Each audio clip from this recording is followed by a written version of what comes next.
Until we accept reality, we can't make any progress.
Until we accept reality, we can't make any progress.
Well, welcome, to space. Snoopy and I are here. Indeed, dude. I mean, heck, I travel up to space every time we do this whole deal. So, yeah, got to be dressed for the occasion. Otherwise, the whole vacuum thing. It kind of it would kill me. But regardless, I'm here, and sorry about it being so darn late. Had some mix-ups with my dinner tonight, and I got just a generally late start to the day. I've been whenever I go to bed late, I tend to sleep for like 12 hours as of late, and I don't know why that is or what's up with that. It's not usual for me. Like, even if I go to bed at a late hour, normally I'm up by after 8 hours, right? Like the usual amount of sleeping time. But it's been like I've been going into some kind of cryo sleep or something. So hopefully we'll get that to stop soon. How's everybody doing? How are we feeling today? I'm glad you're here, Coleman. I love you bunches, dude. I love you bunches and bunches. We've got some good stuff today. I'm gonna start things off with a poem again. This one is a space poem, which is pretty cool. I didn't know this is like the only piece of poetry. Maybe he's done other stuff, but this is Ray Bradbury's most famous piece of poetry. Just pretty darn cool. It's got a really neat picture for it too. I'd actually like to bring it up here if I can.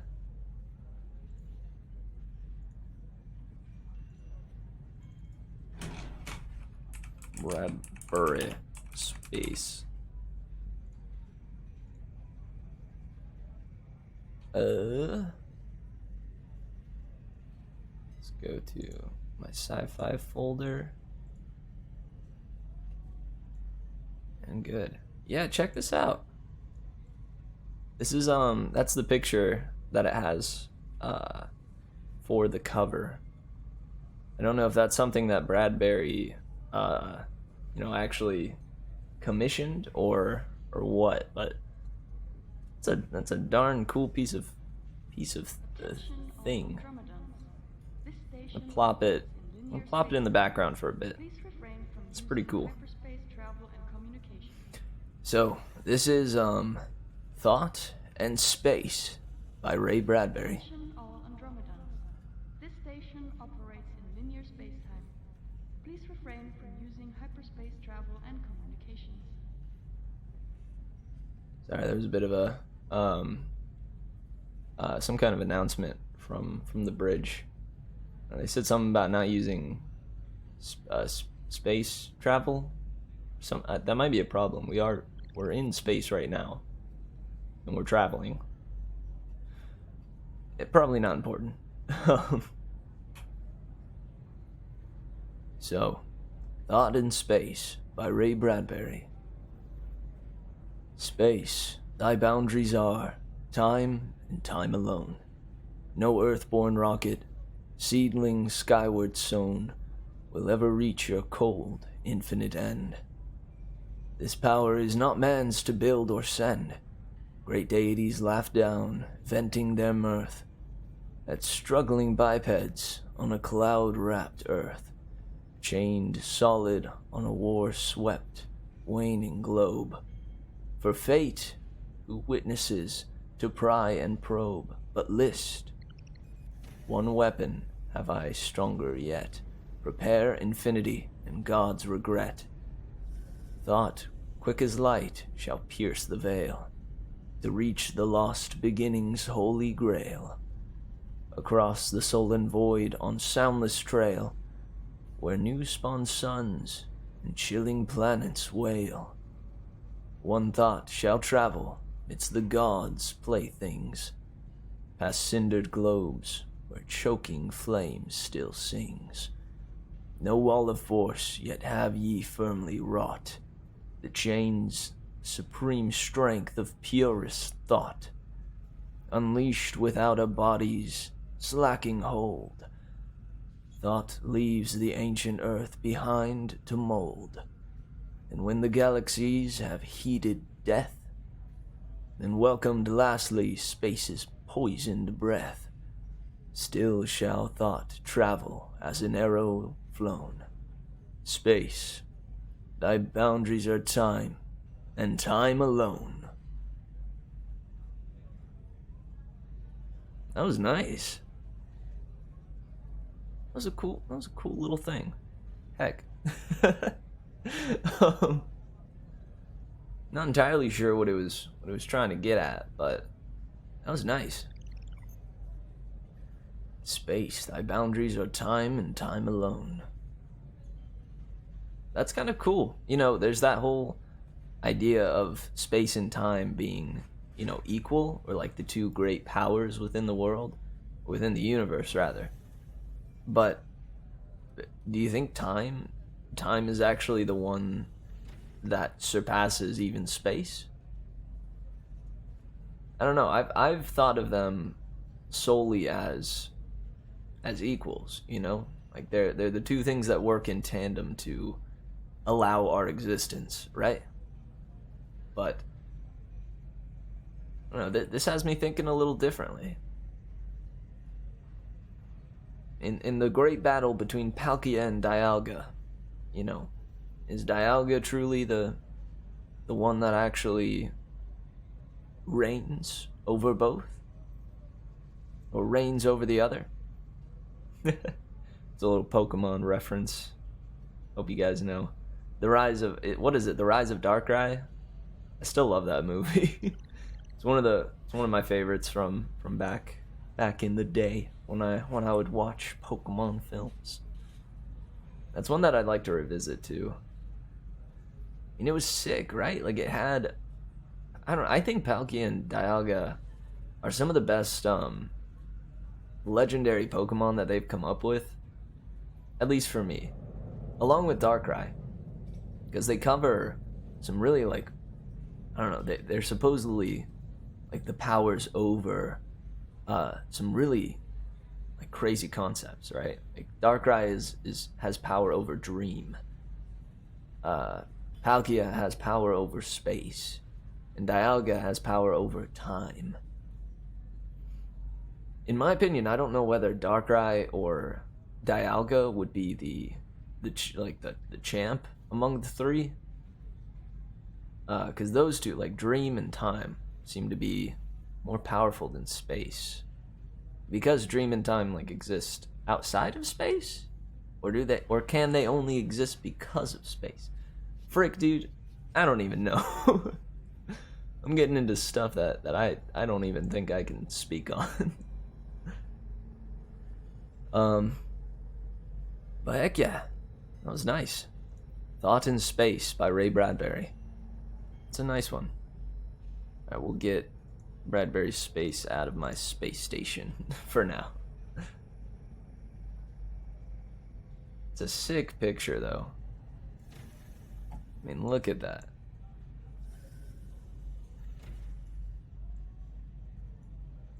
That's so cool. I mean, look at that in the middle. And that little dude at the bottom playing his little trumpets. Heck yeah. Much better than dear old Tyson. The other image that I tend to bring up a lot. Giratina is Dimensions?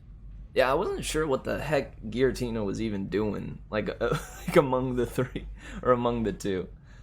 Like, I thought he was just kind of I don't know, the dude that just kind of does what he wants. Like, it seems like Dialga and Palkia have, you know, they're like rulers, right? They have, like, responsibility. They have to govern over space and time, otherwise, you know, it collapses or something. But Giratina, it seemed like he just doesn't give a a darn, and just kind of zips around and does whatever the heck he wants, which I guess would make him more powerful than the two, right? Not sure. That game was one of my favorites too. What was it? Pokemon Diamond and Pearl, and then what was the combo one, or the one that included Giratina? Pokemon Platinum. That's the one. Pokemon Platinum was one of my favorites. It was so good. I don't even remember it in much detail, to be honest, but I just remember really loving it. Yeah, dude. I could stand to replay that, honestly. And I have the ability now, too. I have, like, an actual PC that can run... I mean, I have my game, my DS that I can totally play the game that I own on. Definitely not PC with an emulator. Sorry, I'm just having like a coughing fit there. It's DS, game I own. Wink. You can't see my wink. They're my darn space goggles. Alright, well, I don't know, unless we want to talk more about Dialga, Palkia, and Giratina, and Darkrai some more. Well, let's move on to our first short story of the list.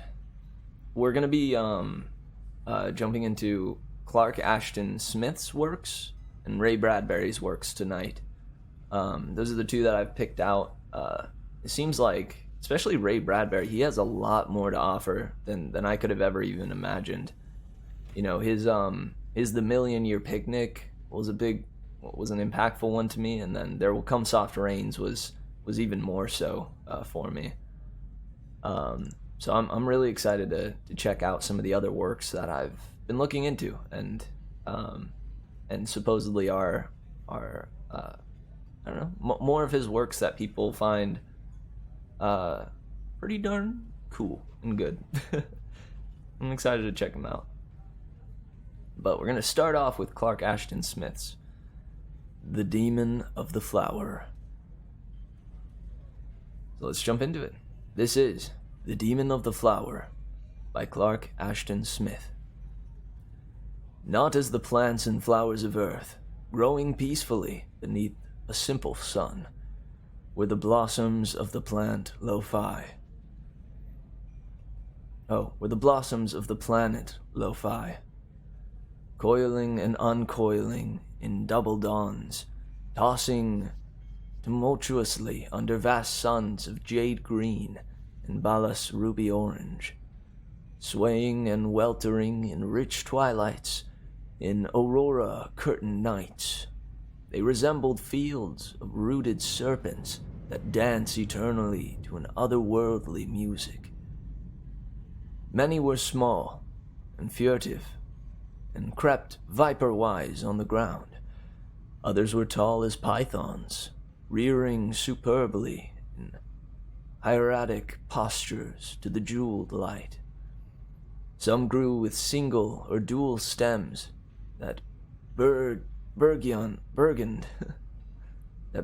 forth into hydra heads, and some were frilled, festooned with leaves that suggested the wings of flying lizards, the pennants of fairy lances, the phylacteries of a strange sacerdotalism.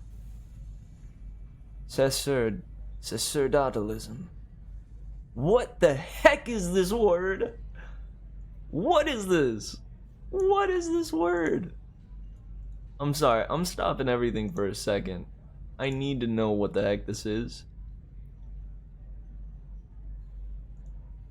Merriam-Webster, help. Help me. Sacerdotalism.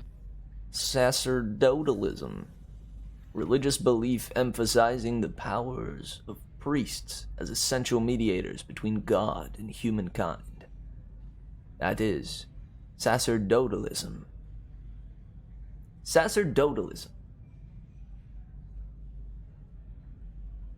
Dude, I've never heard this word before in my life. I think that's our word for the day, guys. Sacerdotalism. Again, that's religious belief emphasizing the powers of priests as essential mediators between God and humankind. Fascinating. So, the phylacteries of a strange sacerdotalism. Some appeared to bear the scarlet wattles of dragons, others were tongued as if with black flames, or the colored vapors that issue with weird writhings from out barbaric censers, and others still were armed with fleshy nets or tendrils, or with huge blossoms like bucklers, perforated in battle, and all were equipped with venomous darts and fangs. All were alive, restless, and sentient. They were the lords of Lo-Fi, and all other life existed by their sufferance. The people of the world had been their inferiors from unrecorded cycles.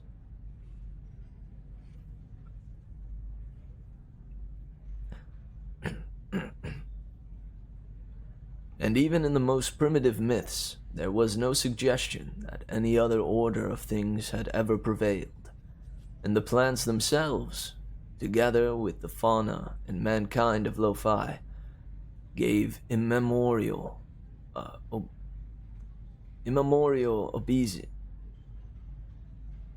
obeisance to that supreme and terrible flower known as the Vorqual, in which a tutelary demon, more ancient than the twin suns, was believed to have made its immortal avatar.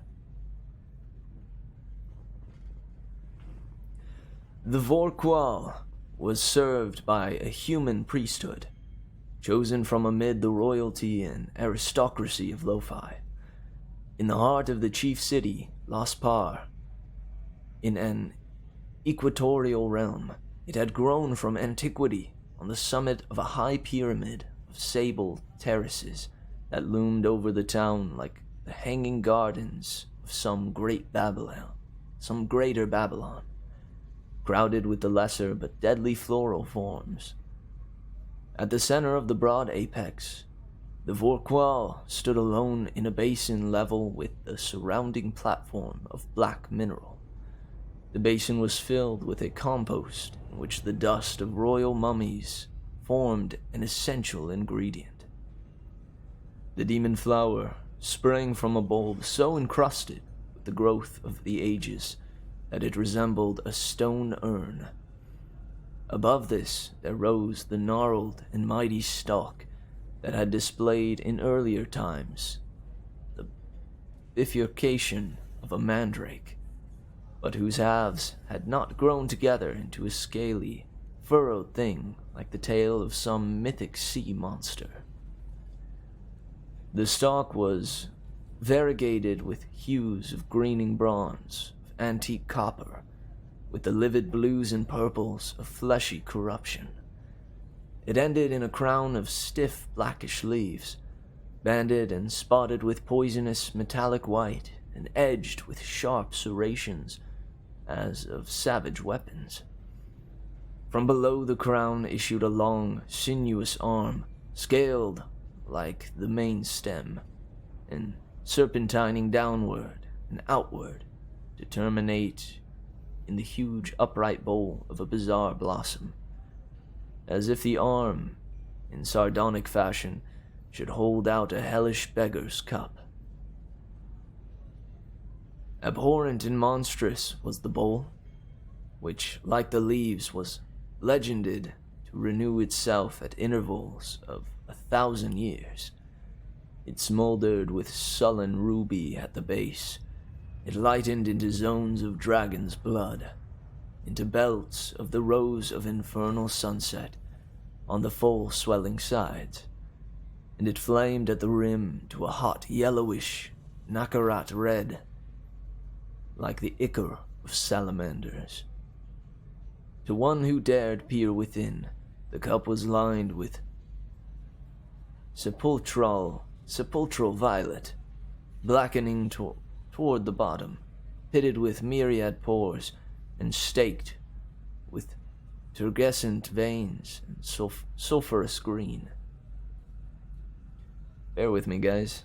Some of these words I am struggling with a little bit. Swaying in a slow, lethal, hypnotic rhythm, with a deep and solemn sibilation, the Vorqual dominated the city of Lospar, and the world, Lo-Fi.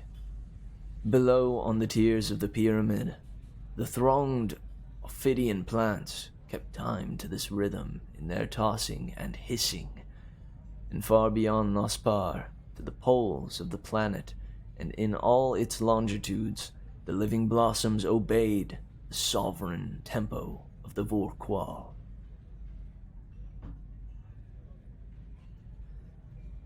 Boundless was the power exercised by this being over the people who, for want of a better name, I have called the humankind of Lo-Fi. Myriad and frightful were the legends that had gathered through aeons about the Vorqual, and dire was the sacrifice demanded each year at the summer solstice by the demon, the filling of its proffered cup with the lifeblood of a priest or priestess chosen from amid the assembled hierophants who passed before the Vorqual till the poised cup, inverted and empty, descended like a devil's mitre on the head of one of their members. Lunithi, king of the realms about Lospar, the high priest of the Vorqual, was the last, if not the first of his race to rebel against this singular tyranny.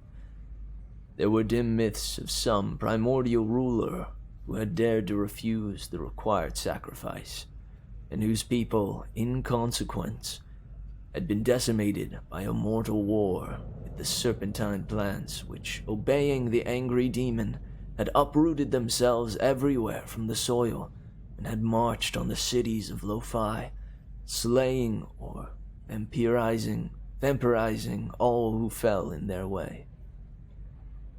Lunithi, from childhood, had obeyed implicitly and without question the will of the floral overlord, had offered the stated worship, had performed the necessary rites. To withhold them would have been blasphemy. He had not dreamt of rebellion till, at the time of the annual choosing of the victim, and 30 suns before the date of his nuptials with Nala, priestess of the Vorqual, he saw the hesitant, inverted grail come down in deathly crimson on the fair head of his betrothed.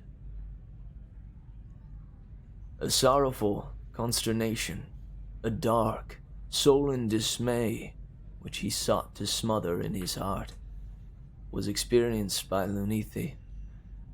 Nala, dazed and resigned in a mystic inertia of despair, accepted her doom without question.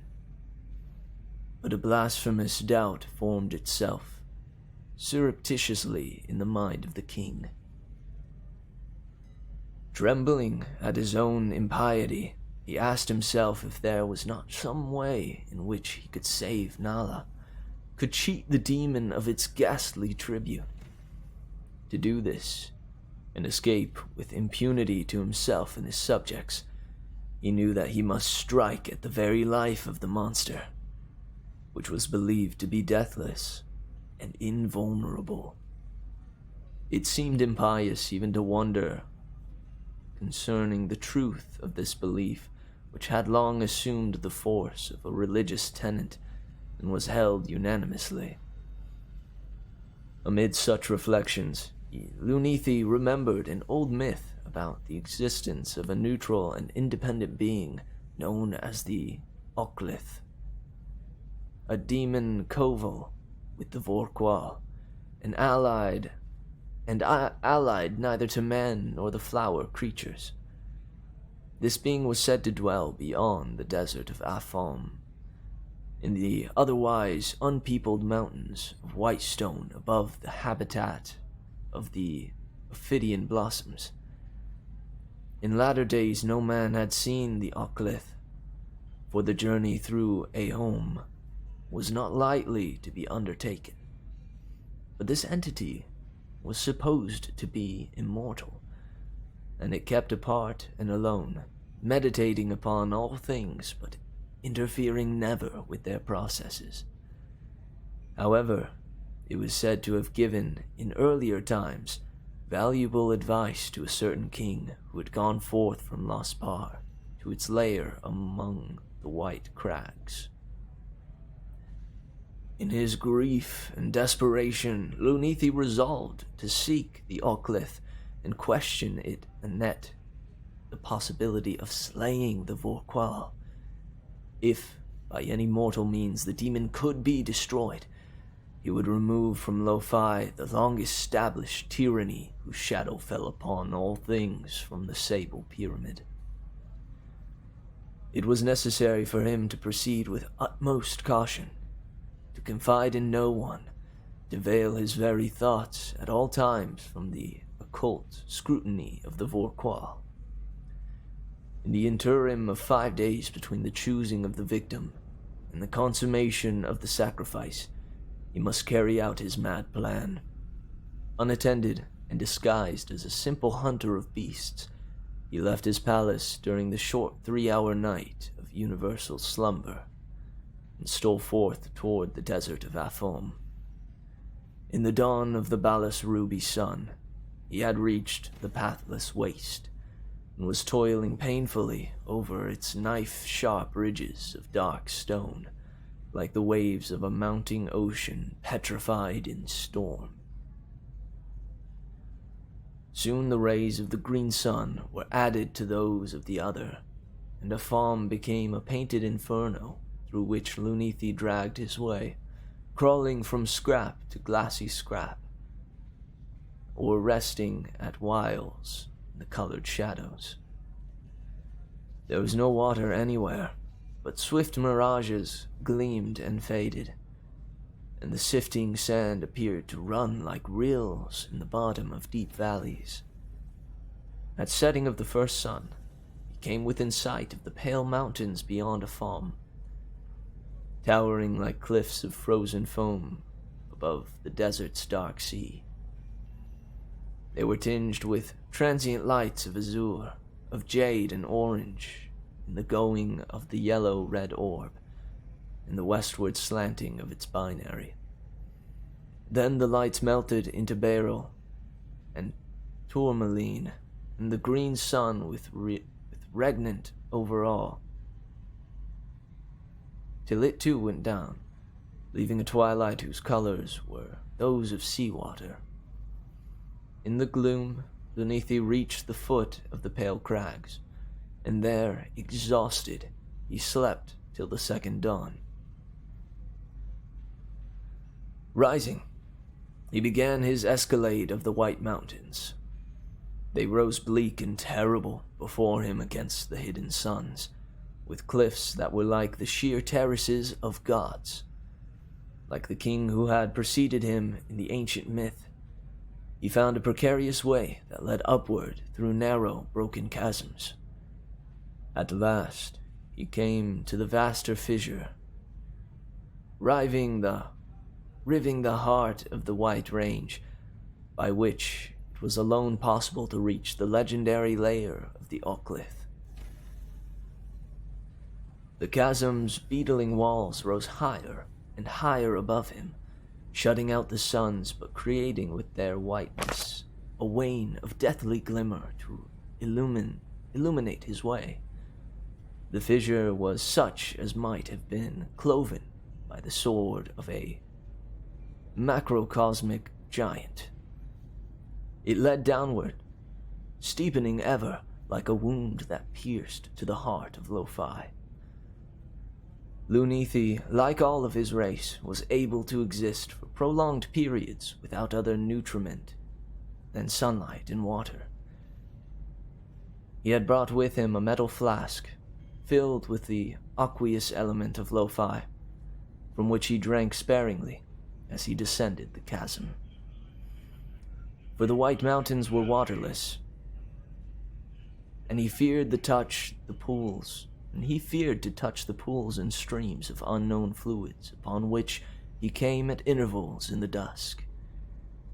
There were sanguine-colored springs that fumed. Transport to Epsilon Eridani, ready to board on gate 17. We recommend to check again that all pets are secured in their zero-gravity cages due to nebular turbulences along the trip. Thank you. Guess we're gonna have to secure our pets and junk. Alright, I'll start back a little ways. There were sanguine-colored springs that fumed and bubbled before him, to vanish in fathomless rifts, and brooklets of mercurial metal, green, blue, or amber, that would beside him like liquescent serpents, and then slipped away into dark caverns. Acrid vapors rose from clefts in the chasm, and Luthini felt himself among strange chemistries of nature. In this fantastic world of stone, which the plants of lo-fi could never invade, he seemed to have gone beyond the Vorqual's grim, diabolic tyranny. At last he came to a clear, watery pool, occupying almost the entire width of the chasm. In passing it, he was forced to scramble along a narrow, insecure ledge at one side. A fragment of the marble stone, breaking away beneath his footfall, dropped into the pool as he gained the opposite edge, and the hueless liquid foamed and hissed like 1,000 vipers. Wondering as to its properties, and fearful of the venomous hissing, which did not subside for some time, Luthini hurried on, and came after an interval to the fissure's end. Here he emerged in the huge crater-like pit that was the home to the Ocklith. Fluted and columned walls went up to a stupendous height on all sides, and the sun of orange ruby, now at zenith, was pouring down a vertical cataract of gorgeous fires and shadows. Adorsed against the further wall of the pit in an upright posture, he beheld that being known as the Ocklith, which had the likeness of a high, cruciform pillar of blue mineral, shining with its own esoteric luster. Going forward, he prostrated himself before the pillar, and then, in accents that quavered with a deep awe, he ventured to ask the desired oracle.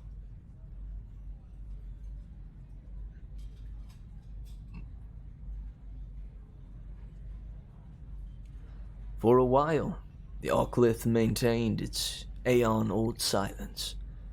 Peering timidly, the king perceived the twin lights of mystic silver that brightened and faded with a slow, rhythmic pulsation in the arms of the blue cross. Then, from the lofty, shining thing, there issued a voice that was like the tinkling of mineral fragments, tightly clashed together, but which somehow shaped itself into articulate words. It is possible, said the Ocklith, to slay the plant known as Vorqual, in which an elder demon has its habitation. Though the flower has attained millennial age, it is not necessarily immortal. For all things have their proper term of existence and decay, and nothing has been created without its corresponding agency of death. I do not advise you to slay the plant, but I can furnish you with the information which you desire. In the mountain chasm through which you came to seek me, there flows a hueless spring of mineral poison, deadly to all the ophidian plant life of this world. The Oclith went on and told Lunithi the method by which the poison should be prepared and administered. The chill, toneless, tinkling voice concluded. I have answered your question. If there is anything more that you wish to learn, it would be well to ask me now. Prostrating himself again, Lunithi gave thanks to the Oclith, and considering that he had learned all that was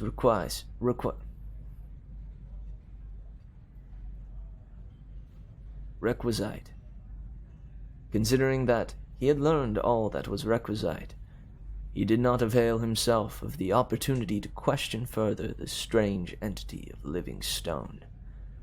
And the Oclith, cryptic and aloof in its termless, impenetrable meditation, apparently saw fit to vouchsafe nothing more except in answer to a direct query.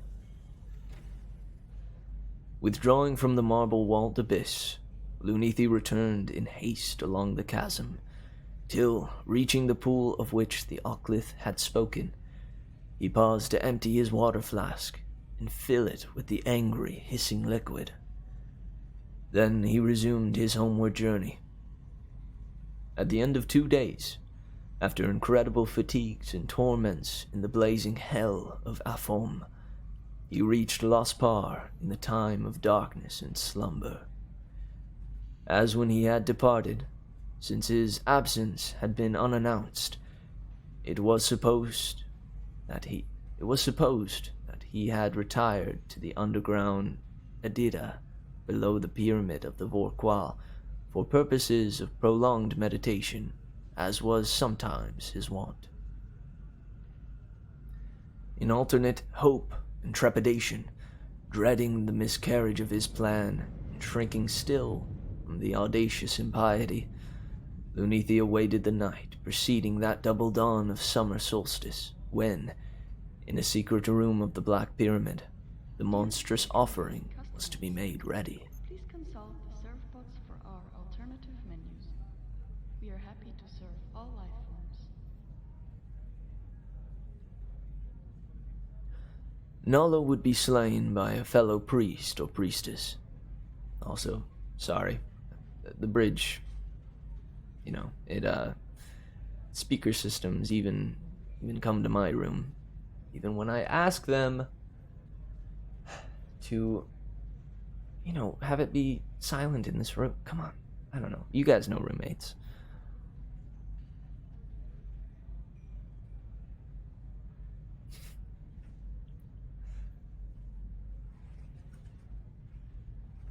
Nala would be slain by a fellow priest or priestess, chosen by lot, and her lifeblood would drip from the channeled altar into the great cup, and the cup would be borne with solemn rites to the Vorqual, and its contents poured into the evilly supplicative bowl of the sanguinated blossom. He saw little of Nala during the interim. She was more withdrawn than ever, and seemed to have consecrated herself wholly to the coming doom. To no one, at least of all to his beloved, did Lunithi dare to hint a possible prevention of the sacrifice. There came the dreaded eve, with a swiftly changing twilight of jeweled hues that turned to a darkness hung with auroral flame. Lunithi stole across the sleeping city, entered the pyramid whose blackness towered massively amid the frail architecture of buildings that were little more than canopies and lattices of stone. With infinite care and caution, he made the preparations prescribed by the Oclith. Into the huge sacrificial cup of black metal, in a room lit with stored sunlight, he emptied the seething, sibilant poison he had brought with him from the White Mountains.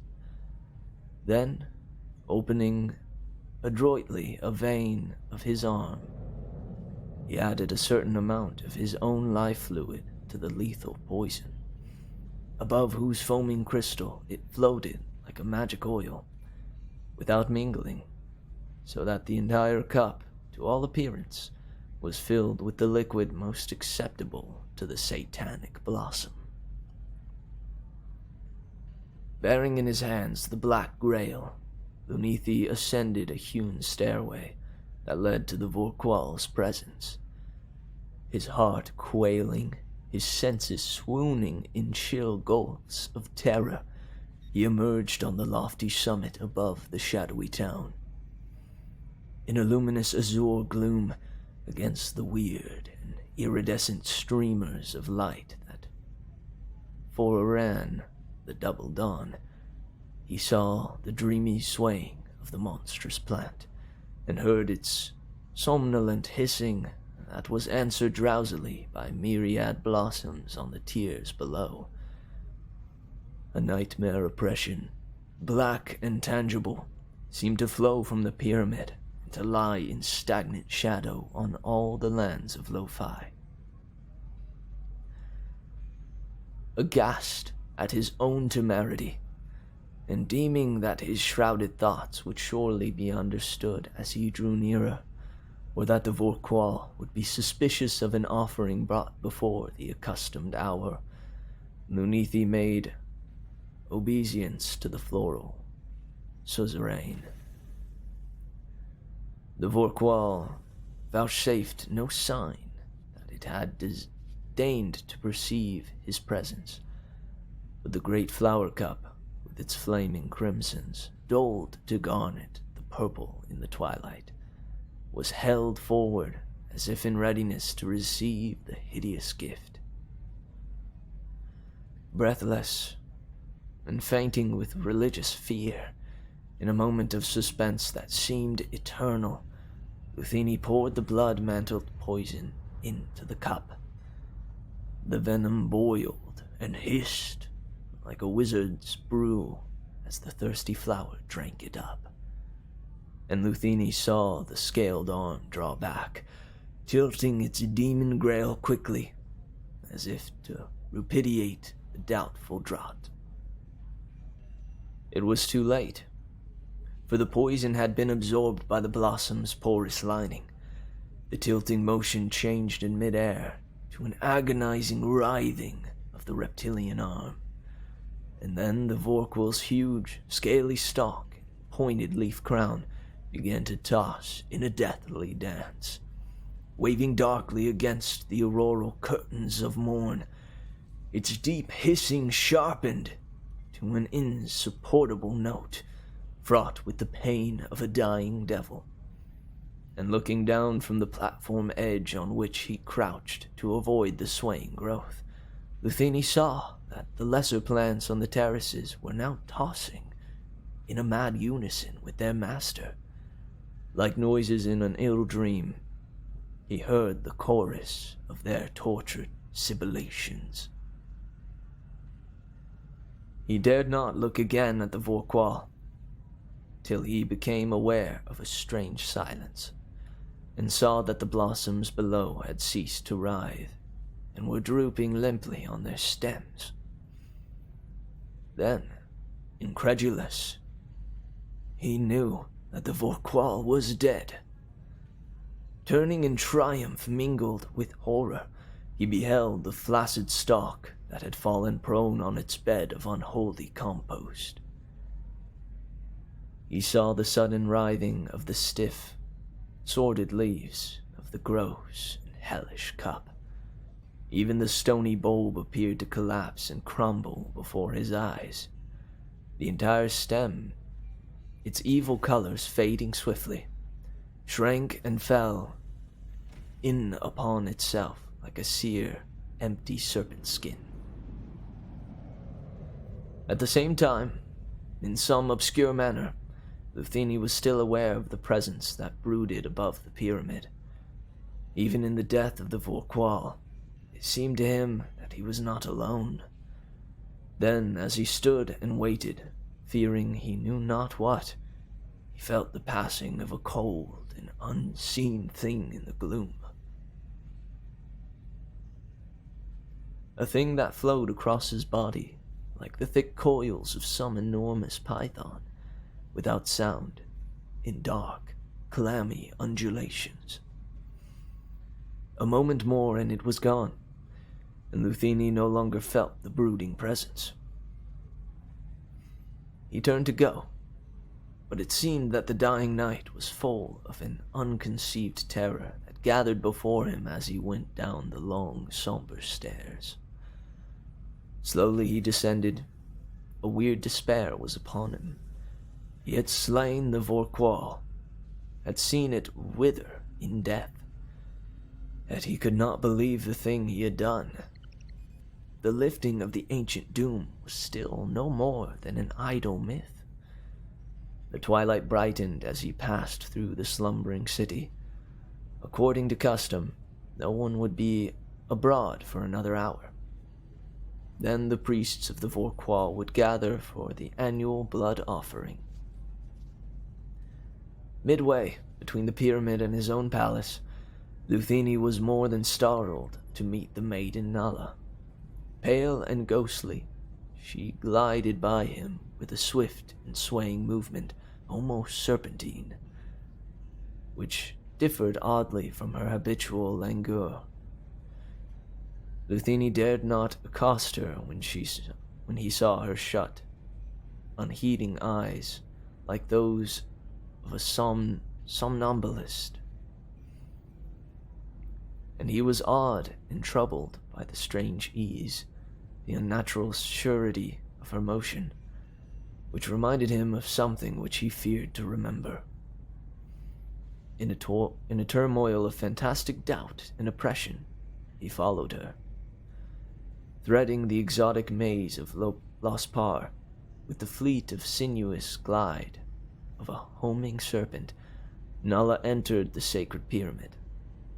Luthini, less swift than she was, had fallen behind, and he knew not where she had gone in the myriad vaults and chambers, but a dark and fearsome intuition drew his steps without delay to the platform of the summit. He knew not what he should find, but his heart was drugged with an esoteric hopelessness, and he was aware of no surprise when he came forth in the varicolored dawn and beheld the thing which awaited him. The maiden Nala, or that which he knew to be Nala, was standing in the basin of evil compost, above the withered remains of the Vorqual. She had was still undergoing, a monstrous and diabolical metamorphosis.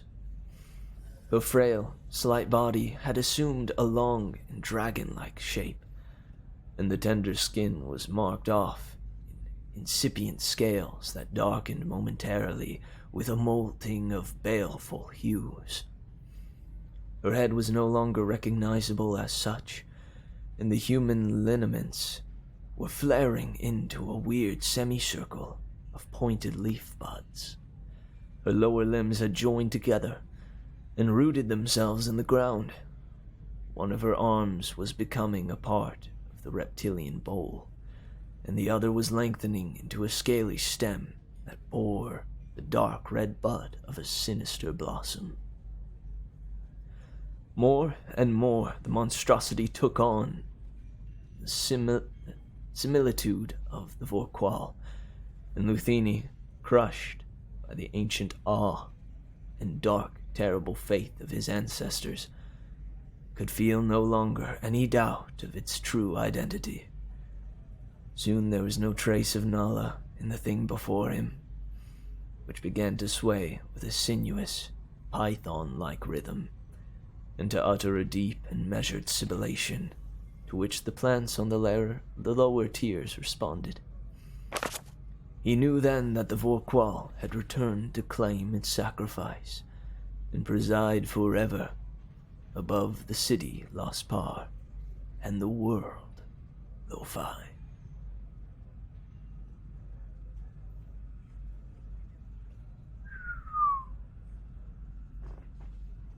Well, my word.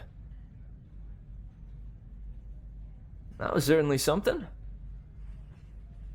Woo! That was good. Oh, dang.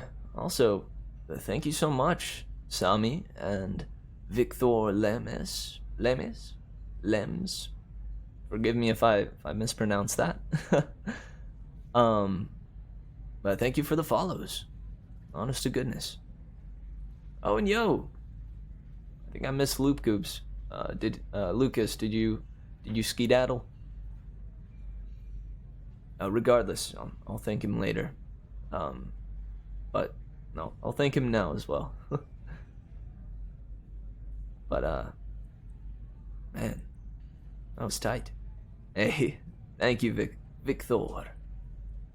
Much obliged. Dang, man, that was good. That was good. That was much more chilling than I had anticipated. Clark Ashton Smith. You know, he has a number of fantasy short stories. I'm thinking maybe one weekend. I don't know how you guys might feel about this, but I didn't even consider that there might be fantasy short stories. That makes me very excited. So what would you guys think about a Fantasy Friday, a Spooky Scary Saturday, and a Sci Fi Sunday? That way, for the 3 days of the weekend, we can have, themed days. And then the 4 days between will be the days for Percy Jackson. Because man alive, if this one didn't make me want to read much more of Clark Ashton Smith's works. The Demon of the Flower. Golly, this one was very, fantasy sci-fi, you know? Like, he travels across, an almost obsidian glass-like desert to make his way to a white mountain where he meets with a stone entity that is supposedly immortal. And there's some cool as heck stuff in this one. Nice. Right on. Yeah, I'd like to do that. Also, again, apologies for the intercom system. It's in the regulations that they announce everything, to all areas, even the cabins. So it's, we may be interrupted a couple times tonight, but bear with me. Also, there was some vocab, some fab vocab, if I might say, in that one. Sacerdotalism.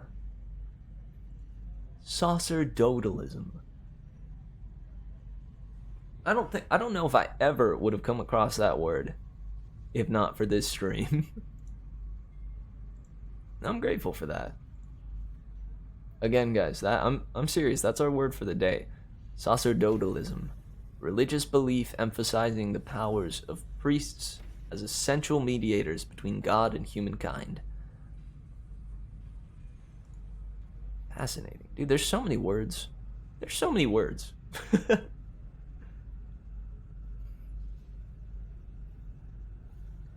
What was the first word that messed you up? Yeah. Sacerdotalism. Yeah, there were there were a few in that one. And I do apologize. My wish is to be able to stream through a story like this and not fumble on a single word. But as I've said before, these are blind reads. Not as in I'm blind. I can see. but as in I read them with you guys for the first time. But man, that was good. Wonder that one might take the cake for tonight. I'm not even sure. We've got a number more left to read. We have The Fight of the Good Ship Clarissa, The Crowd, The Third Expedition. I believe that's all we're gonna cover tonight. The rest will be Ray Bradbury's works. As I said, he has many, many more short stories than I could have ever imagined.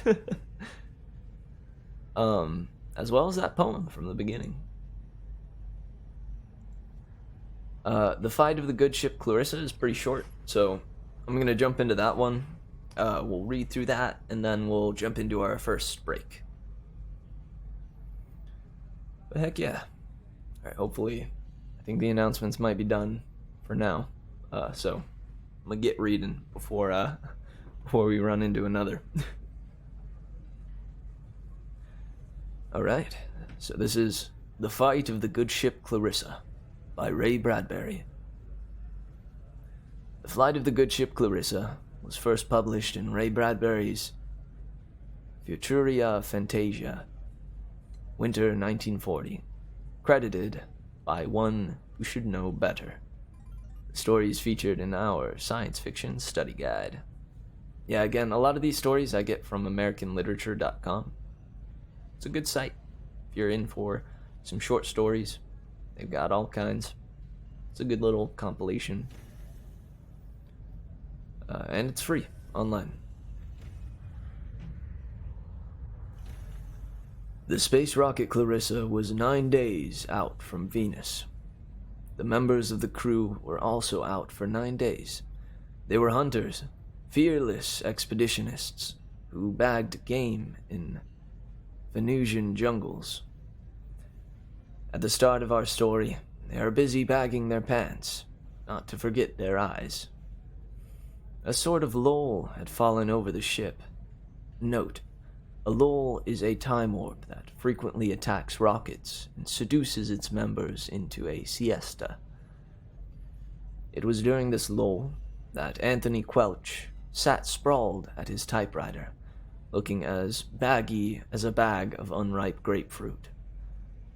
Anthony Quelch, the cosmic clamor boy, with a face like turned linoleum on the third term, busy writing a book, Fascism is Communism with a Shave, for which he would receive 367 rubles, 10 pazinkas, and incarceration in a cinema showing Gone with the Wind. The boys upstairs were throwing a party in the control room. They had been throwing the same party so long, the party looked like a worn-out first edition of a trapeze artist. There is doubt in our mind as to whether they were trying to break the party up, or just do the morning mopping. And break the lease simultaneously. Arms, legs, and heads littered the deck. The boys, it seems, threw a party at the drop of a chin. Sort of a space cataclysm with rules and little regulation. Kind of an atomic convulsion in the front parlor. The neighbors never complained. The neighbors were 450 miles away, after all. And the boys were tighter than a catsup bottle at lunchtime. Catsup. It actually is spelled out that way. C-A-T-S-U-P. A catsup bottle at lunchtime. The last time the captain had looked up the hatch and called to his kiddies in a gentle voice. Hell! The kiddies had thrown snowballs at him. The captain had vanished. Clever way they make these space bombs nowadays.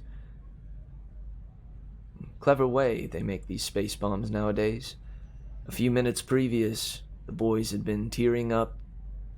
The boys had been tearing up old amazings and... Is that meant to say magazines? Unclear. A few minutes previous, the boys had been tearing up old amazings and throwing them at one another. But now they contented themselves with tearing up just the editors. Palmer was torn in half, and he sat in a corner arguing with himself about rejecting a story for an hour before someone put him through an orange juice machine, killing him. Orange juice, sorry. Now? Guys, I'm very confused. Orange juice, sorry, now is in parentheses. I have no idea what it means. And then they landed on Venus. How in heck they got back there so quick is a wonder of science. But there they were. "Come on, girls," cried Quelch. "Put on your shin guards.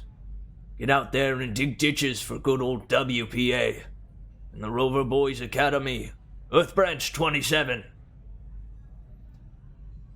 Out into the staggering rain they dashed. 5 minutes later, they came back in, gasping, reeling. They had forgotten their corsets. The Venusians closed in like a million landlords. "Charge, men!" cried Quelch, running the other way. And then battle. "What a fight, folks!" cried Quelch. 20,000 Earthmen against 2 Venusians. We're outnumbered, but we'll fight. Bloosh. Correction. 10,000 men fighting. Kerbloom. 100 men from Earth left. Boom. This is the last man speaking, folks. What a fight. I ain't had so much fun since... Help! Someone just clipped my corset strings. Boom. Someone just clipped me. The field was silent. The ship lay gleaming in the pink light of dawn that was just blooming over the mountains like a pale flower. The 2 Venusians stood weeping over the bodies of the Earthlings like onion peelers, or 2 women in a bargain basement. One Venusian looked at the other Venusian, and in a high-pitched, hoarse, sad voice said, Aye. This, it shouldn't happen to a dog. Not a doddy little dog." And dawn came peacefully, like beer barrels rolling. What the hell? What did I just read? What did I just read? I mean, the best I can tell, it feels like it should make sense, right? Like, hear me out. This story I'm imagining is these, people are on a ship, they're headed to war, they land on Venus by some miracle, like obviously something was like trying to stop them. They file out, there's thousands, there's like tens of thousands of them, and 2 Venusian, like soldiers, just wipe them out without even a struggle, without even, lifting a pinky, practically. And then, once the last of them is defeated, one of the Venusians says to the other, this shouldn't happen to a dog, not a little doggy. And that's supposed to be like the irony of it, I think, is that the aliens look at us like we look at dogs. That's the best I can make of that. Still very strange. Very, very strange. As of how it was written. I really don't understand why it was written like this. I mean, I may have just like butchered it or something, like read it not how it was meant to read or something, but I don't know. That one was rough. It's okay, Coleman. That one was probably, listen, like I don't know. Normally, like out of all of them, and I can still like draw some good from this one, but this one might have been the worst that we've read so far for a sci-fi episode. Yikes. Even the concept, like it's a fine concept, right? Like the idea of aliens look at us like poor little puppies, and when we die, they go, "Aw, poor little pup," poor little human. And that's I don't know, that's fine and dandy. It's a fine concept, I suppose, but I'm not I don't know, I'm not very impressed. I think after reading the Demon of the Flower, any story was gonna have trouble. Any story was gonna have trouble following it up, but ugh, ugh, ugh. Snoopy, what do you think, man? He's looking around like, what the hell is going on? I agree, man. The fight of the good ship Clarissa. Come on, Ray. I'm thinking this next one will probably make up for it.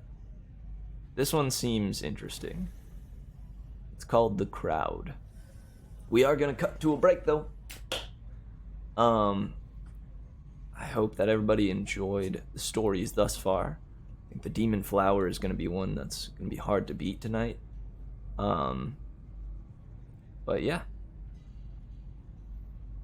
Also, I'm kind of sad that not many folks stayed.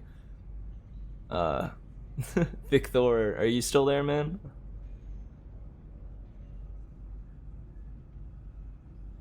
Or Sami? Also, guys, I'll take this moment also to plug my Discord. I'm trying to build up the community there. So if you like what I do, want to join in the literature community, I'd love to have you. But all right, from here we're gonna go to a break. It's about 11:46. Let's jump back in by 11:53 ish, 11:52 ish, somewhere around there. I urge everybody to stand up, stretch it out.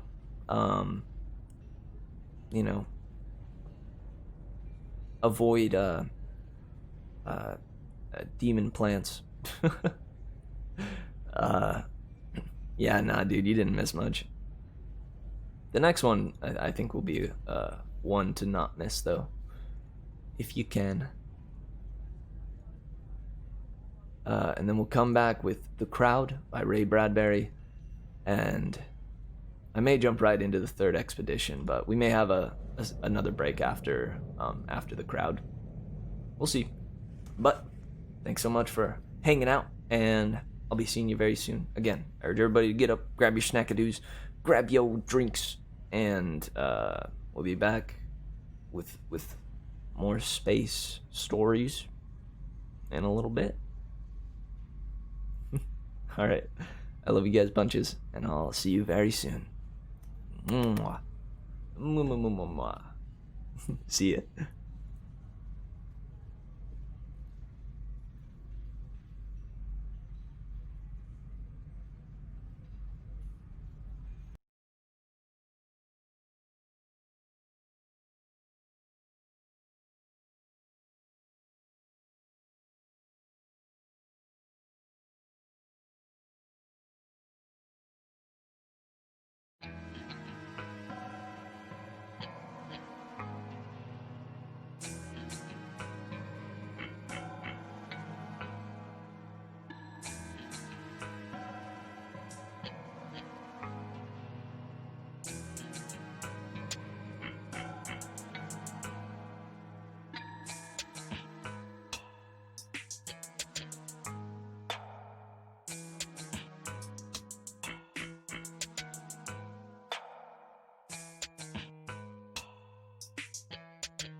Just come play with me. All right, and we're back. Oops. Well, I guess we dipped in viewers a little bit there. Jumped to 5 for a for a hot second. Oh well. Hope everybody had a good break. How's everybody doing? How we feeling?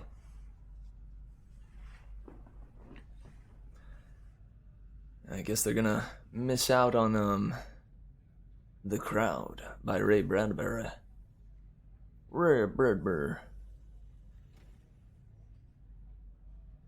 Yeah, hope everybody's doing alright. I had a pretty darn good break. Went to the bathroom, I stretched, drank water, space water. It was quite good. Heck yeah, I'm ready for The Crowd. This one's a little bit longer, so settle in, strap in, settle down in your cryo chambers and listen up.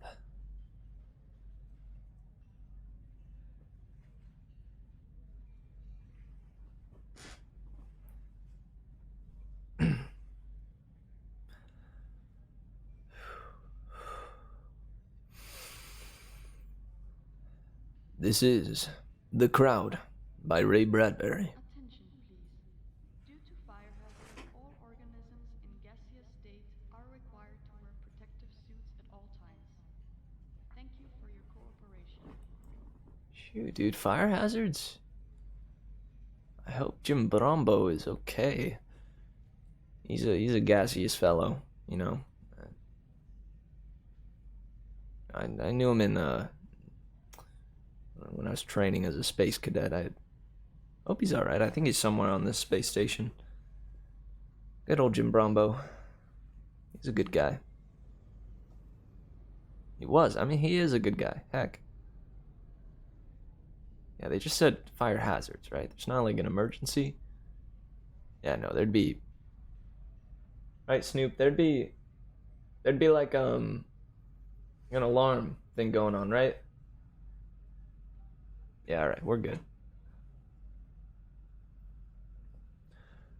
Alright, this is The Crowd by Ray Bradbury. Mr. Spallner put his hands over his face.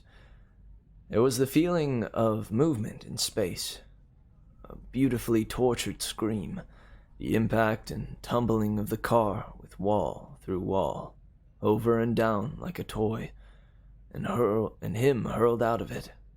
Then, silence. The crowd came running.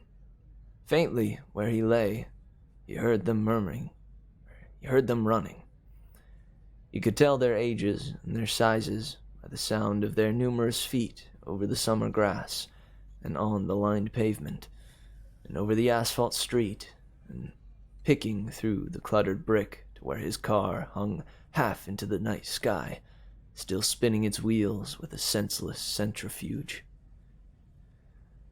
Where the crowd came from he did not know. He struggled to remain aware, and then the crowd faces hemmed in upon him, hung over like large glowing leaves of downbent trees. They were a ring of shifting, compressing, changing faces over him, looking down, reading the time of his life or death by his face, making his face into a moon dial, where the moon cast a shadow from his nose out upon his cheek to tell the time of breathing or not breathing any more ever. How swiftly a crowd comes, he thought, like the iris of an eye compressing in out of nowhere. A siren, a police voice, movement. Blood trickled from his lips. He was being moved into an ambulance. Someone said, "Is he dead?" And someone else said, "No, he's not dead." And a third person said, "He won't die. He's not going to die." And he saw the faces of the crowd beyond him in the night, and he knew by their expressions that he wouldn't die. And that was strange. He saw a man's face, thin, bright, pale. The man swallowed and bit his lips, very sick. There was a small woman, too, with red hair and too much red on her cheeks and lips, and a little boy with a freckled face. Others' faces, an old man with a wrinkled upper lip, an old woman with a mole upon her chin. They had all come from where? Houses, cars, alleys, from the immediate and the accident-shocked world. Out of alleys and out of hotels, and out of streetcars, and seemingly out of nothing they came. The crowd looked at him, and he looked back at them, and did not like them at all. There was a vast wrongness to them. He couldn't put his finger on it. They were far worse than this machine-made thing that happened to him now. The ambulance door slammed. Through the windows, he saw the crowd looking in. Looking in. The crowd that always came so fast, so strangely fast, to form a circle, to peer down, to probe, to gawk, to question, to point, to disturb, to spoil the privacy of a man's agony by their frank curiosity. The ambulance drove off. He sank back, and their faces still stared into his face, even with his eyes shut. The car wheels spun in his mind for days. One wheel, 4 wheels, spinning, and whirring around and around. He knew it was wrong. Something wrong with the wheels, and the whole accident, and the running of feet, and the curiosity. The crowd faces mixed and spun into the wild rotation of the wheels. He awoke. Sunlight, a hospital room, a hand taking his pulse. "How do you feel?" asked the doctor. The wheels faded away. Mr. Spallner looked around. "Fine, I guess." He tried to find words about the accident. "Doctor?" "Yes?" "That crowd, was it last night?" 2 days ago. You've been here since Thursday. You're all right, though. You're doing fine. Don't try to get up." "That crowd. Something about wheels, too. Do accidents make people, well, a little off?" "Temporarily. Sometimes." He lay staring up at the doctor. "Does it hurt your time sense?" "Panic sometimes does." "Makes a minute seem like an hour. Or maybe an hour seem like a minute?" "Yes." "Let me tell you then." He felt the bed under him, the sunlight on his face. "You'll think I'm crazy. I was driving too fast, I know. I'm sorry now. I jumped the curb and hit that wall. I was hurt and numb, I know, but I still remember things. Mostly the crowd." He waited a moment and then decided to go on, for he suddenly knew what it was that was bothering him. The crowd got there too quickly. 30 seconds after the smash, they were all standing over me and staring at me. It's not right they should run that fast, so late at night. "You only think it was 30 seconds, said the doctor. "It was probably 3 or 4 minutes. Your senses." "Yeah, I know, my senses, the accident. But I was conscious. I remember one thing that puts it all together and makes it funny. God, so damned funny. The wheels of my car, upside down. The wheels were spinning when the crowd got there." The doctor smiled. The man in bed went on. "I'm positive.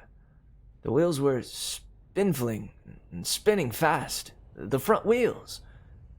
Wheels don't spin very long. Friction cuts them down. And these were really spinning. You're confused, said the doctor. I'm not confused. That street was empty. Not a soul in sight. And then the accident, and the wheels still spinning, and all those faces over me, quick, in no time. And the way they all looked down at me, I knew I wouldn't die. Simple shock, said the doctor, walking away into the sunlight. They released him from the hospital 2 weeks later.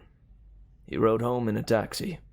People had come to visit him during his 2 weeks on his back, and to all of them he had told his story, the accident, the spinning wheels, the crowd.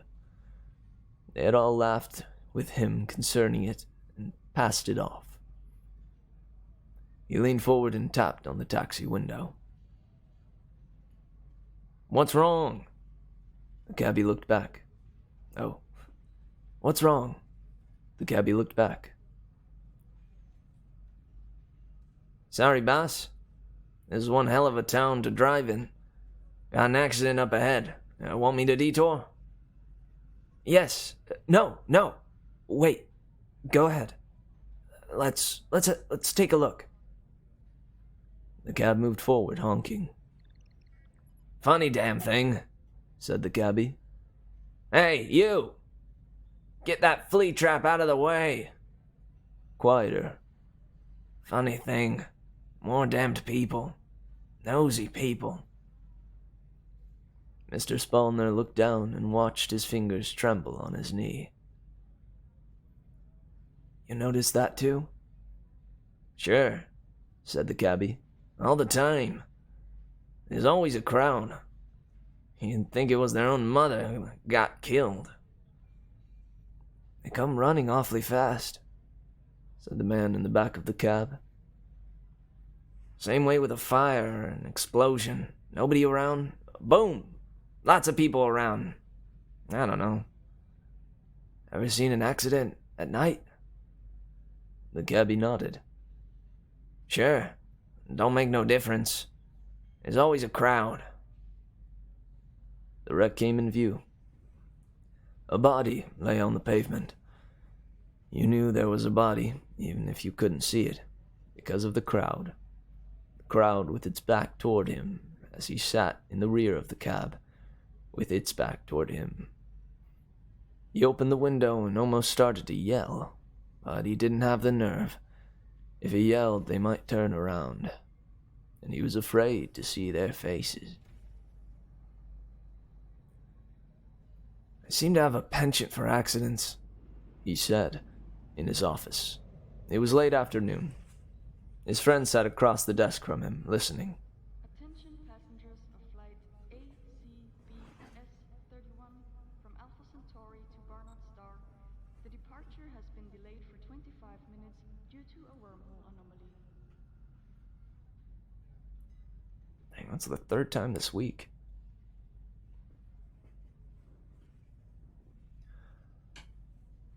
I got out of the hospital this morning. First thing on the way home, we detoured around a wreck. Things run in cycles, said Morgan. Let me tell you about my accident. I've heard it all. But it was funny, you must admit. I must admit. Now, how about a drink? They talked on for half an hour or more. All the while they talked, at the back of Spallner's brain, a small watch ticked. A watch that never needed winding. It was the memory of a few little things. Wheels and faces. At about 5:30, there was a hard metal noise in the street. Morgan nodded and looked out and down. What'd I tell you? Cycles. A truck and cream-colored Cadillac. Yes, yeah. Spellner walked to the window. He was very cold. And as he stood there, he looked at his watch, at the small minute hand. 1, 2, 3, 4, 5. After 5 seconds, people running. 8, 9, 10, 11, 12. From all over, people came running. 15, 16, 17, 18. More people, more cars, more horns blowing. Curiously distant, Spallner looked upon the scene as an explosion in reverse. The fragments of the detonation stuck back to the point of impulsion. 19, 20, 21. The crowd was there. Spallner made a gesture down at them, wordless. The crowd had gathered so fast. He saw a woman's body a moment before the crowd swallowed it up. Morgan said, "You look lousy. Here, finish your drink." I'm all right. Let me alone. I'm all right. Can you see those people? Can you see any of them? I wish we could see them closer." Morgan cried out, "Where in the hell are you going?" Spallner was out the door, Morgan after him, and down the stairs as rapidly as possible. "Come along, and hurry." "Take it easy. You're not a well man." They walked out onto the street. Spallner pushed his way forward. He thought he saw a red-haired woman with too much red color on her cheeks and lips. "There!" He turned wildly to Morgan. "Did you see her?" "See who?" "Damn it, she's gone. The crowd closed in." The crowd was all around, breathing and looking, and shuffling, and mixing, and mumbling, and getting in the way when he tried to shove through. Evidently, the red-haired woman had seen him coming and run off. He saw another familiar face, a little freckled boy. And there are many freckled boys in the world. And anyway, it was no use. Before Spallner reached him, this little boy ran away and vanished among the people. "Is she dead?" a voice asked. "Is she dead?" "She's dying," someone else replied. "She'll be dead before the ambulance arrives. They shouldn't have moved her. All the crowd faces, familiar, yet unfamiliar, bending over, looking down. "Hey, mister, stop pushing." "Who are you shoving, buddy?" Spallner came back out, and Morgan caught hold of him before he fell. "You damned fool. You're still sick. Why in hell do you have to come down here?" Morgan demanded. "I don't know. I really don't. They moved her, Morgan. Someone moved her. They should never have you should never move a traffic victim. It kills them. "Yeah, that's the way with people. The idiots." Spallner arranged the newspaper clippings carefully. Morgan looked at them. "What's the idea? Ever since your accident, you think every traffic scramble is part of you. What are these?" "Clippings of motorcar crack-ups and photos. Look at them. Not at the cars," said Spallner, "but at the crowds around the cars." He pointed. "Here, compare this photo of a wreck in the Wilshire district with the one in Westwood. No resemblance. But now, take this Westwood picture and align it with the one taken in the Westwood district 10 years ago." Again he motioned. "This woman is in both pictures." Coincidence. The woman happened to be there once in 1936, again in 1946. A coincidence once, maybe, but 12 times over a period of 10 years, when the accidents occurred as much as 3 miles from one another? No. Here. He dealt out a dozen photographs. She's in all of these. Maybe she's perverted. She's more than that. How does she happen to be there so quickly after each accident? And why does she wear the same clothes in pictures taken over a period of a decade? I'll be damned. So she does. And last of all, why was she standing over me the night of my accident 2 weeks ago?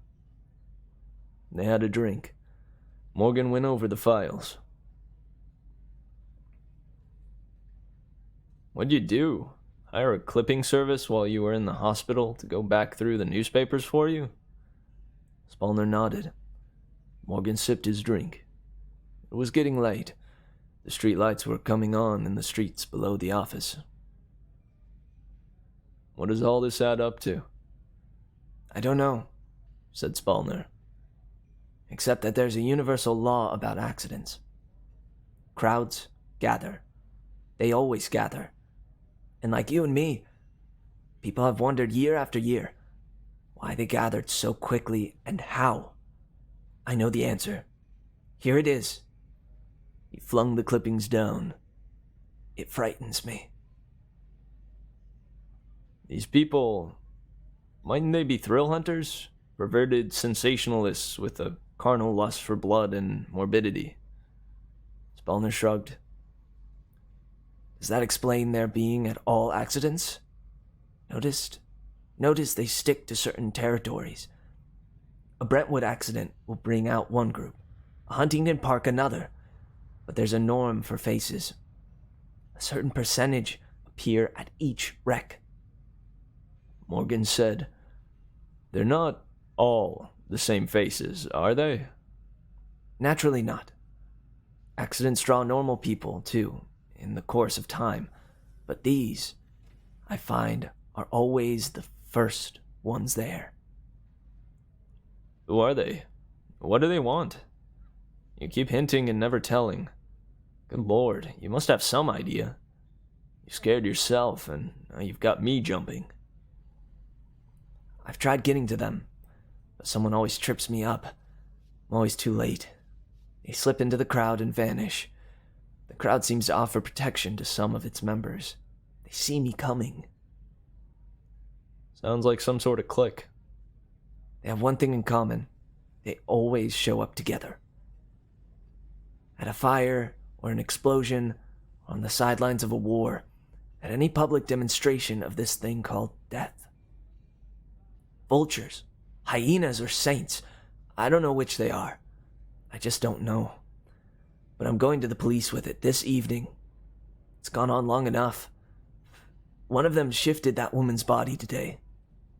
They shouldn't have touched her. It killed her. He placed the clippings in his briefcase. Morgan got up and slipped into his coat. Spallner clicked the briefcase shut. Or, I just happened to think... What? Maybe they wanted her dead. Why? Who knows? Come along? Sorry, it's late. See you tomorrow. Luck. They went out together. Give my regards to the cops. Think they'll believe you? Oh, they'll believe me all right. Good night. Spallner took it slow driving downtown. I want to get there, he told himself. Alive. He was rather shocked, but not surprised somehow, when the truck came rolling out of an alley straight at him. He was just congratulating himself on his keen sense of observation, and talking out what he would say to the police in his mind, when the truck smashed into his car. It wasn't really his car. That was the disheartening thing about it. In a preoccupied mood, he was tossed first this way, and then that way, while he thought, what a shame. Morgan has gone and lent me his extra car for a few days until my other car's fixed, and now here I go again. The windshield hammered back into his face. It was forced back and forth in several lightning jerks, then all motion stopped, and all noise stopped, and only pain filled him up. He heard their feet running, and running, and running. He fumbled with the car door. It clicked. He fell out upon the pavement, drunkenly, and lay, ear to asphalt, listening to them coming. It was like a great rainstorm, with many drops, heavy and light and medium, touching the earth. He waited a few seconds and listened to their coming and their arrival. Then weakly, expectantly, he rolled his head up and looked. The crowd was there. He could smell their breaths, the mingled odors of many people sucking and sucking on the air a man needs to live by. They crowded and jostled and sucked all the air up from around his gasping face until he tried to tell them to move back. They were making him live in a vacuum. His head was bleeding very badly. He tried to move, and he realized something was wrong with his spine. He hadn't felt much at the impact, but his spine was hurt. He didn't dare move. He couldn't speak. Opening his mouth, nothing came out but a gagging. Someone said, "Give me a hand. We'll roll him over and lift him into a more comfortable position." Spallner's brain burst apart. "No, don't move me." "We'll move him," said the voice casually. "You idiots! You'll kill me! Don't!" But he could not say any of this out loud. He could only think it.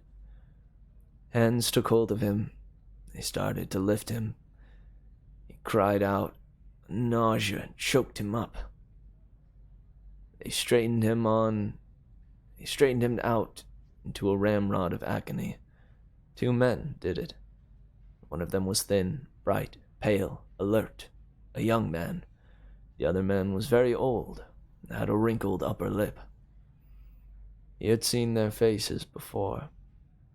A familiar voice said, Is he dead?" Another voice, a memorable voice responded, "No, not yet. But he will be dead before the ambulance arrives." It was all very silly, mad plot, like every accident. He squealed hysterically at the solid wall of faces. They were all around him, these judges and jurors, with the faces he had seen before. Through his pain he counted their faces. The freckled boy, the old man with the wrinkled upper lip, the red-haired, red-cheeked woman, an old woman with a mole on her chin. "I know what you're here for," he thought. You're here just as you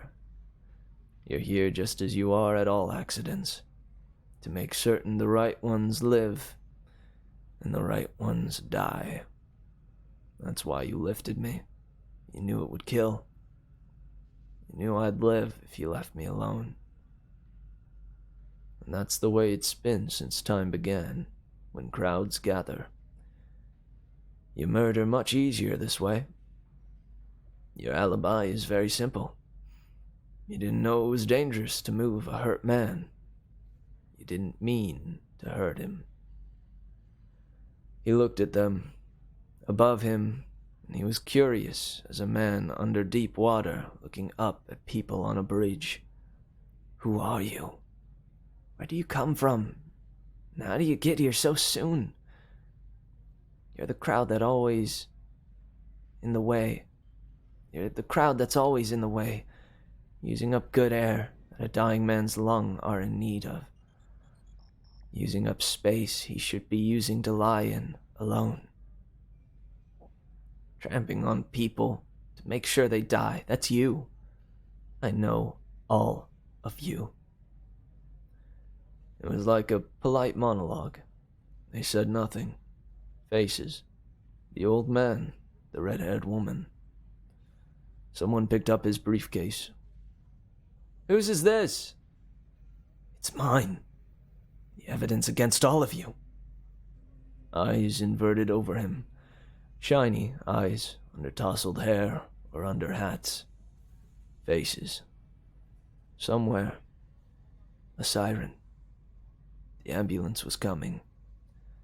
But looking at the faces, the construction, the cast, the form of the faces, Spallner saw it was too late. He read in their faces. They knew. He tried to speak. A little bit got out. It looks like I'll be joining up with you. I guess I'll be a member of your group now. He closed his eyes then and waited for the coroner.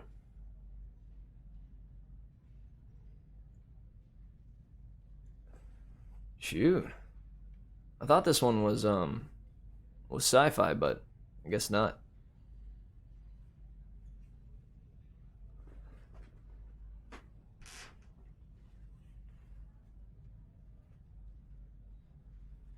Ugh. Still. Heck of a good one from Ray Bradbury. That honestly was really cool. Got a conspiracy theory. Interesting outlook on the idea of the crowd. I also like that the callback to the start of it. You know, I think that's very effective. The repeating of the red-haired woman, too much red on her cheeks and lips. The boy with the freckled face. Old man, wrinkled upper lip. Old woman, mole on her chin. You know, a descriptor of any number of people.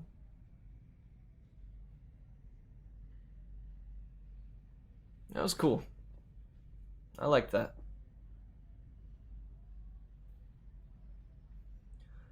I think instead of going to another break, I'm actually gonna call it here. I know these streams I normally have go for longer, but it seems like we've died down on viewers and I'm getting tired, so I'm gonna call it here.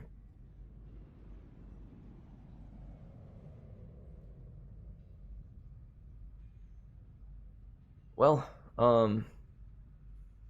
yeah, these were some good stories. I think the Demon of the Flower definitely takes the cake for me tonight.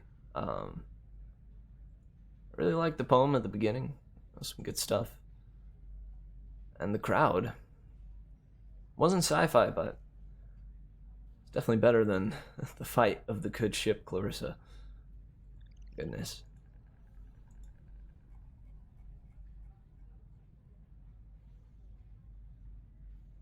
So many different stories.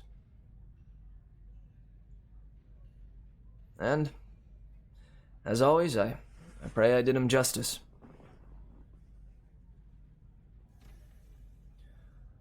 Thanks so much for coming along with me on this literature journey in space. And yeah, I pray everybody has a good night. Pray you sleep well, rest well, and hopefully I'll be seeing you tomorrow for the next 2 chapters in The Sea of Monsters. I'm excited to get back to Percy Jackson. Feels like it's been too long. Okay. Much love, guys. And remember to stay merry. Alright. Night.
Play